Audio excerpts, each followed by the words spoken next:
All right, let's dive in. Today, we're looking at GTPL Hathway Ltd. Okay. They're a big name in, well, India's cable and broadband market. Right. We've got financial reports, company announcements, even a bit of their history to go through. Sounds good. So the goal here is to, I guess, paint a picture of where they stand now, balancing that recent performance with this legal battle they're in, and well, they've had some pretty fascinating growth. Yeah, it's a pretty it's a dynamic situation for sure. Yeah. The industry's changing so rapidly in India, Right. and they're facing well, a bunch of opportunities, but some unique challenges too.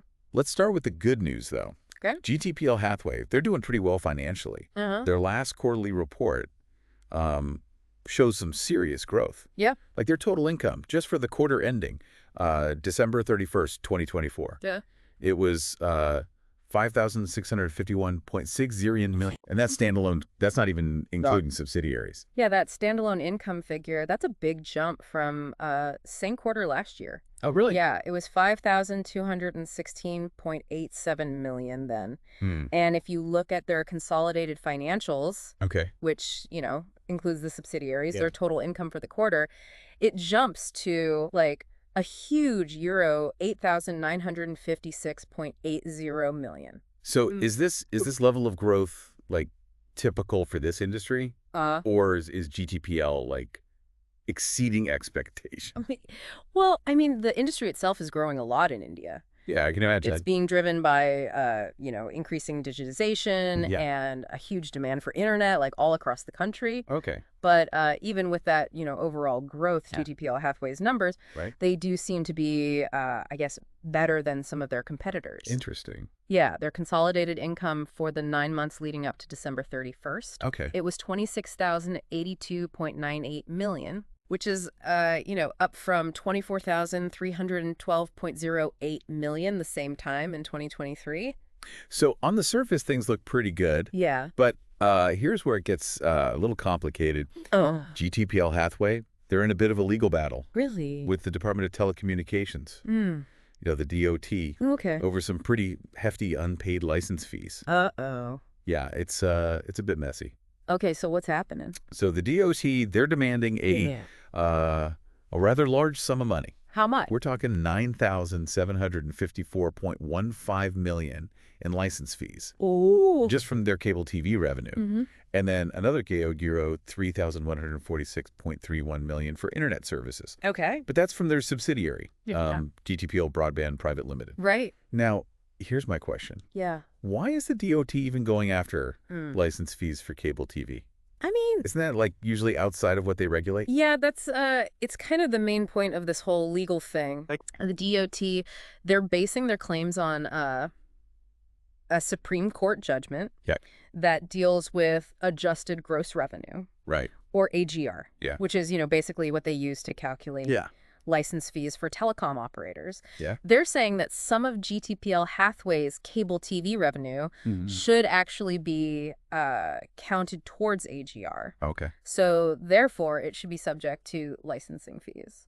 So they're basically trying to expand their definition, what falls under their control. Right. But it doesn't sound like GTPL Hathway is just gonna take this line down. No, they're definitely fighting back. Yeah. You're saying their cable TV operations, they're already licensed by the Ministry of Information and Broadcasting. Oh, right. Not the DOT. So they believe that revenue shouldn't be subject to DOT licensing fees. I see. They're pointing to some rulings from the Telecom Dispute Settlement and Appellate Tribunal. That's a mouthful. Yeah, TDSAT, Right. which seem to, back up their interpretation of the rules. So they've got They've also some legal backing. brought in independent legal experts who support their position. So we're looking at two separate legal battles here. Pretty much. One for the cable TV fees. Right. And then one for the internet fees. Exactly. The disagreement over the internet service fees, it comes down to this definition of pure internet services. Okay. PIS. PIS. Yes. Yeah, and initially, TIS revenue, it wasn't included when they calculated AGR for internet providers. But then, they introduced the unified license in 2013. Right. And that, well, it really complicated things. This legal jargon, it gets confusing. Oh, yeah. So what does all this mean for GTPL Hathway? Well, practically, what happens if they lose? Financially, it's significant. Right. If they have to pay these fees. Yeah. It could put a real strain on them. Right now, they're classified as contingent liabilities. Okay. So they're not like on the balance sheet as actual losses. Gotcha. But if the rulings go against them, yeah, they'd have to pay. Right. And that could affect, their profit and even how much they can invest in growing the future. It sounds like these legal challenges, they're kind of casting a shadow over their, otherwise positive outlook. Uh-huh. But let's step back for a second. Okay. And look at the bigger picture. Sure. They've had, a pretty impressive journey. They have. Going from this small operation in Ahmedabad to like a national presence. It's true. Their growth is quite remarkable. Yeah. They've made some really key decisions, and they're willing to embrace new technology, which has helped them position themselves well in a market that's changing so fast. So, let's get into their history. Can you highlight some of the key moments? Sure. The moments that show their growth. Well, it all started back in 2006. Okay. When they were incorporated as Gujarat Telelink Private Limited. In the beginning, they were really focused on their home state, Gujarat. Okay. They acquired a 50% stake in a cable company, and they installed their first digital head-end in Ahmedabad in 2007. Okay. Then, and this was a big move, they launched broadband services in 2008. Oh, wow. Which is when they, I guess, officially became a multi-service operator. That expansion into broadband seems like a pretty smart move. It was. It let them tap into that growing demand for internet and diversify their revenue. So, smart move. And they didn't stop there, right? No, not at all. Okay. By 2011, they were venturing out of Gujarat. Oh, wow. Expanding into places like Assam and West Bengal through, partnerships and acquisitions. They installed new digital head-ends in Kolkata and Ahmedabad, showing their commitment to investing in infrastructure to support that growth. It's amazing how they strategically expanded their reach, almost like building a cable and internet empire. I like that. Across India. Yeah. So now I'm curious about some of their newer innovations. Okay. What about this gigabit passive optical network? Oh. GPON. Yeah, GPON. In 2018, they launched GPON FTTH, which is fiber to the home, high-speed internet services in Ahmedabad. So that was a pretty big step. Yeah, it shows their dedication to staying on the cutting edge of technology. Okay. GPON lets them offer, much faster and more reliable internet speeds, which is crucial these days. Especially with everyone streaming and gaming online. Exactly. Now, speaking of staying ahead, they also launched that new set-top box, right? Yeah. The GTPL Genie. The GTPL Genie, yeah. That was 2022. Okay. It's an Android TV-based hybrid set-top box. Okay.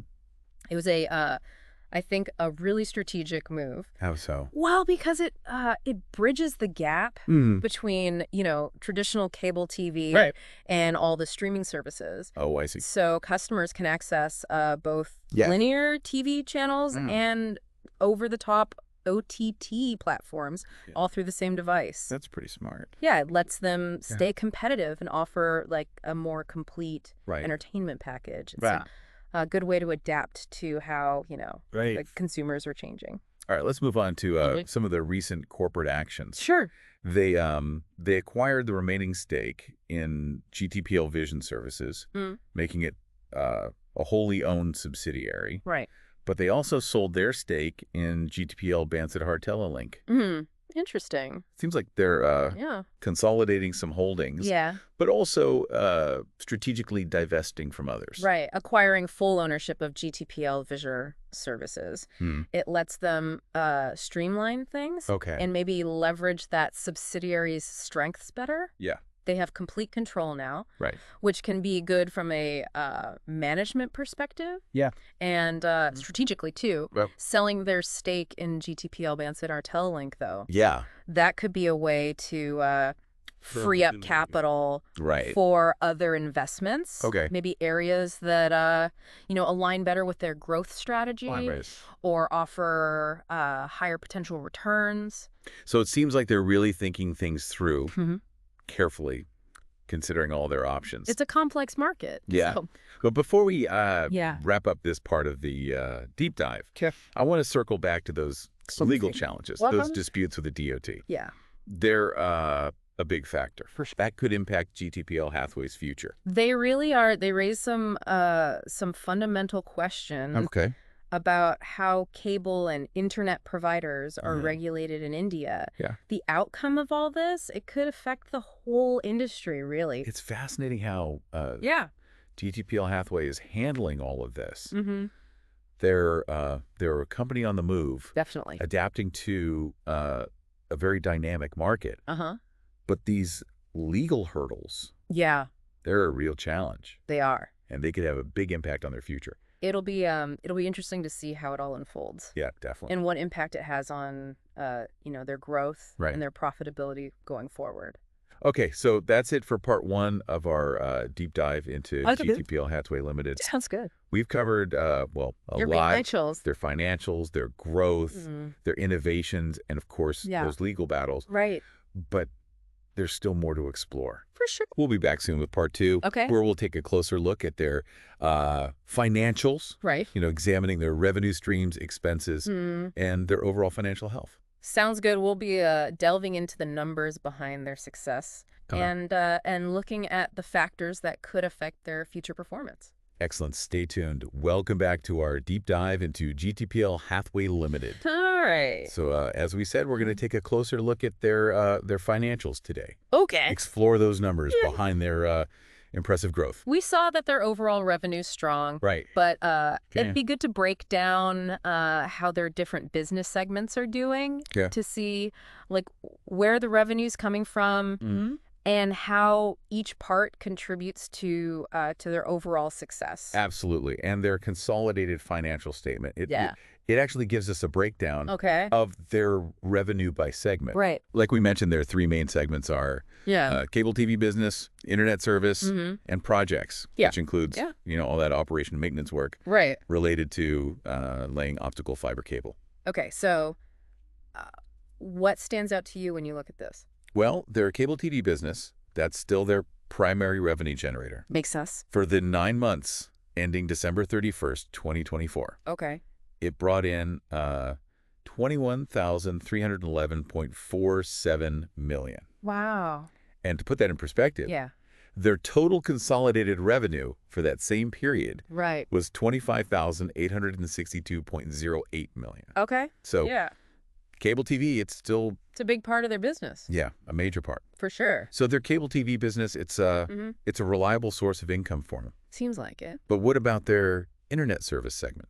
Right. How does that compare? Well, it's definitely smaller than cable TV. Okay. But it's showing, steady growth. That's good. Yeah, it generated $4,119.68 million the first 9 months, which is good. Especially considering how competitive the Indian internet market is. It's incredibly dynamic. It's, there are a lot of players vying for that market share.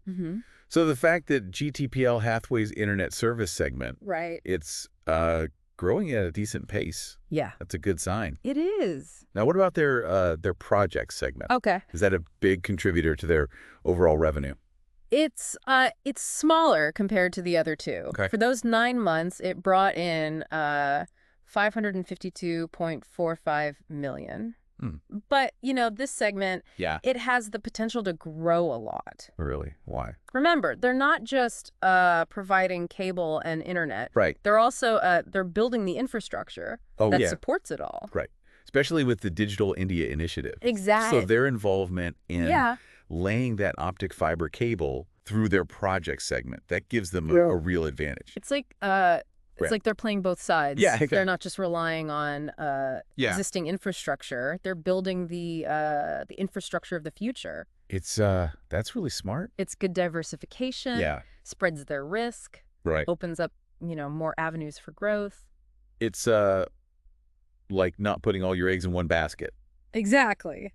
So we've got a good understanding of their revenue streams. Okay. Now let's look at their expenses. All right. Their consolidated financial statement shows a total of $25,566.12 million. Okay. In expenses for those first 9 months. Mm-hmm.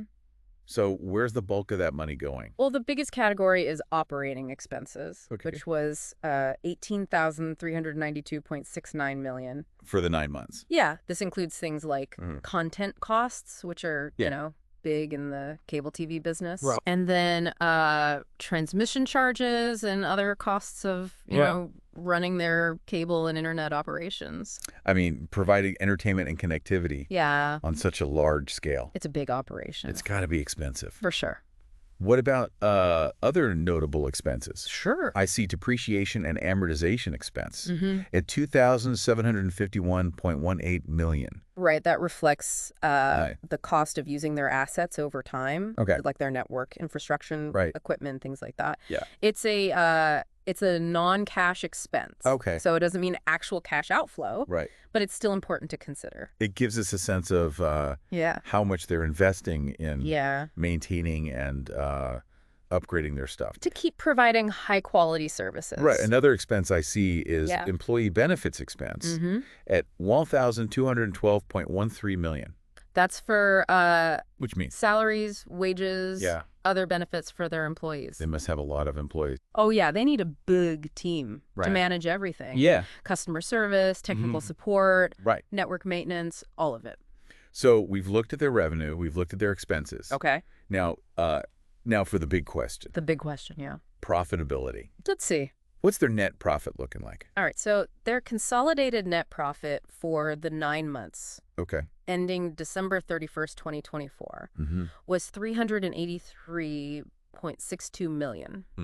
And that includes their share of profit from associates and joint ventures, as well as their tax expenses. So even after all those expenses, they're still making a profit. They are. That's good. It's a good sign. Definitely. But profitability, it's just one piece of the puzzle. It is. What about their overall financial health? Right. Are there any red flags? Yeah. Any red flags we should be aware of? It's a great question. And it's important to look beyond just the income statement. Right. We need to consider their balance sheet. Okay. And their cash flow statement as well. Right. To get like a complete picture. Okay, so let's start with their balance sheet. One of the things we want to look at is their debt level. Right. High debt can put a strain on things. Okay. Make it harder to, invest in growth or handle economic downturns. So how much debt are we talking about? Well, their balance sheet shows they have some. Okay. But it seems manageable. Total segment liabilities for the 9 months are $22,864.55 million. Okay, so that's their liabilities. Yeah. Which includes their debt. Right, but to know if that's manageable, we got to look at their assets too. Okay. So total segment assets for that period are $35,687.25 million.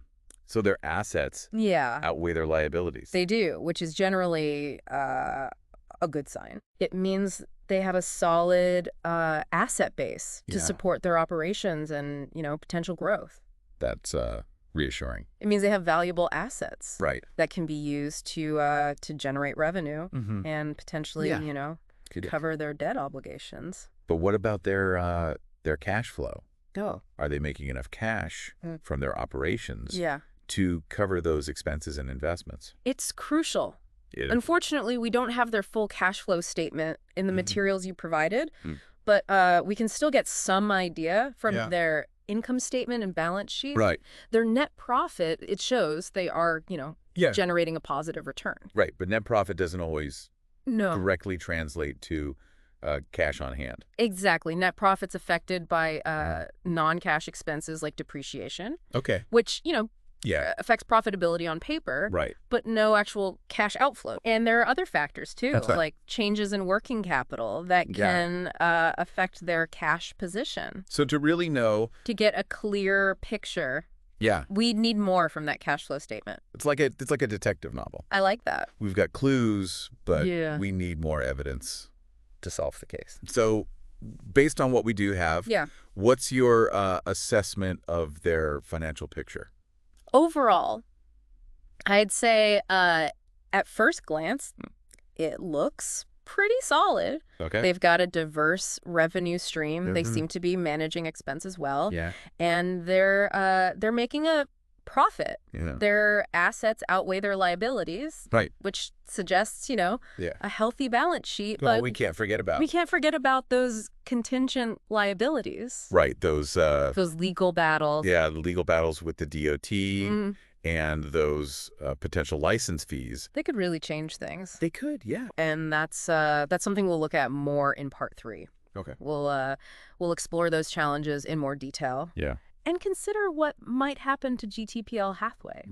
Taking into account both the good stuff and the risks from, you know, these legal uncertainties. Welcome back to the final part of our deep dive into GTPL Hathway Ltd. All right.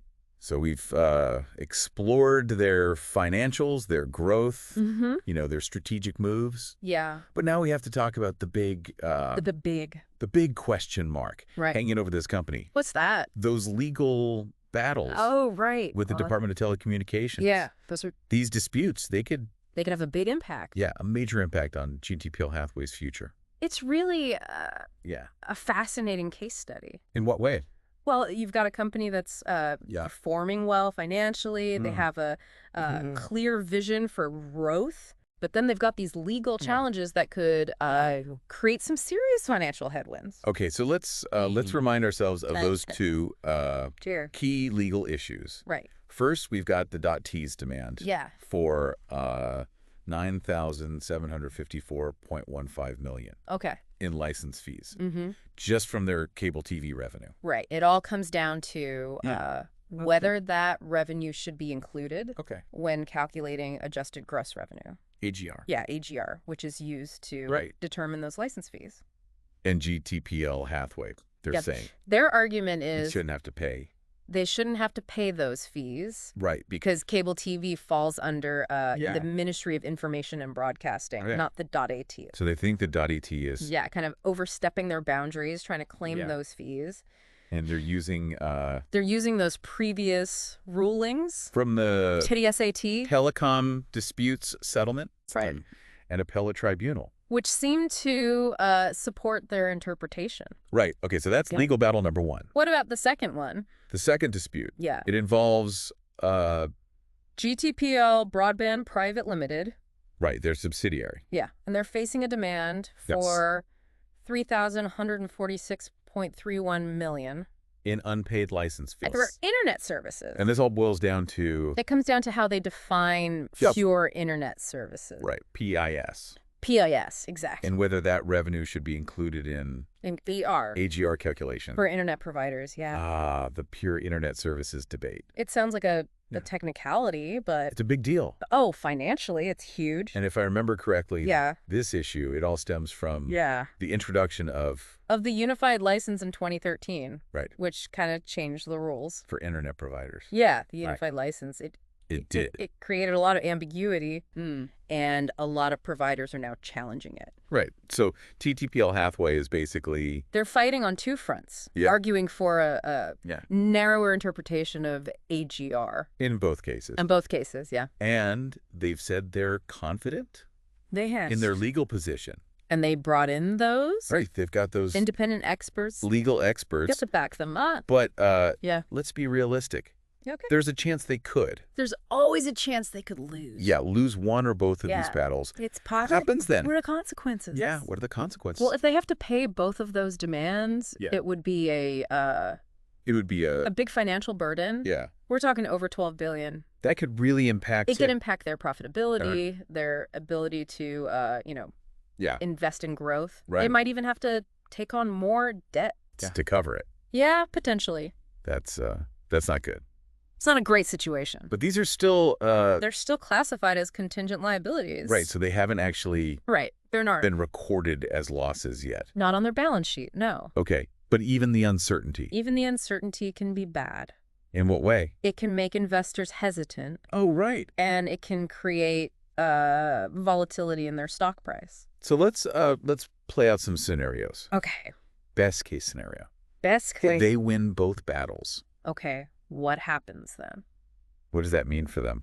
Well, they avoid that Yeah. major financial setback. Mm-hmm. They can keep growing. Okay. Keep investing in network expansion, technology upgrades, maybe even, enter new markets. So they can basically... Yeah, they can move forward. Move forward with their plans. Without that burden. Okay, but what if... But what if... they lose one or both cases? Right. What then? What could happen? Well, it depends on the specifics of the rulings. Right. If they have to pay the full amount, that would be It would be a big hit. Yeah. But they could also maybe try to negotiate a settlement. Negotiate, yeah. Potentially reduce financial burden. So a settlement could? Yeah, it could be a middle ground. Help them yeah. mitigate some of the damage. But even if they face setbacks, yeah. GTPL Hathway, they still have strengths. Yeah, like what? Well, their core business, it's strong. Okay. They have a large subscriber base. Right. It's growing. Yeah. They have a diversified revenue stream. Mm-hmm. And they've shown they can adapt to change. Yeah, like with the GPON technology. Right. They were early adopters of that. Yeah. And their hybrid set-top box. That, too, shows they're willing to compete in that evolving landscape. Entertainment landscape. Yeah. And they've also... and their expansion. Yeah, expanded strategically across India. Across India, yeah. With acquisitions and divestments. Smart moves. Yeah. They're not a company that... they're always moving. Yeah, sit still. Always evaluating, making strategic moves. So for anyone who's interested in GTPL Hathway... Okay. Whether as a potential investor, or just someone who wants to, understand this market. An Indian market. These legal challenges. They're important to watch. Yeah, they're a key factor. And like with any investment. Yeah. You got to do your research. Right. Consider all the risks and the opportunities. Make informed choices. Based on understanding the company. And understanding the factors. Yeah, the factors that could affect its future. Exactly. Excellent advice. And on that note, we've reached the end of our deep dive into the world of GTPL Hathway Ltd. GTPL Hathway Ltd. It's been a journey. We've covered a lot. We have their financials, their growth, their innovations, their strategies, and those legal challenges. Your challenges, yeah.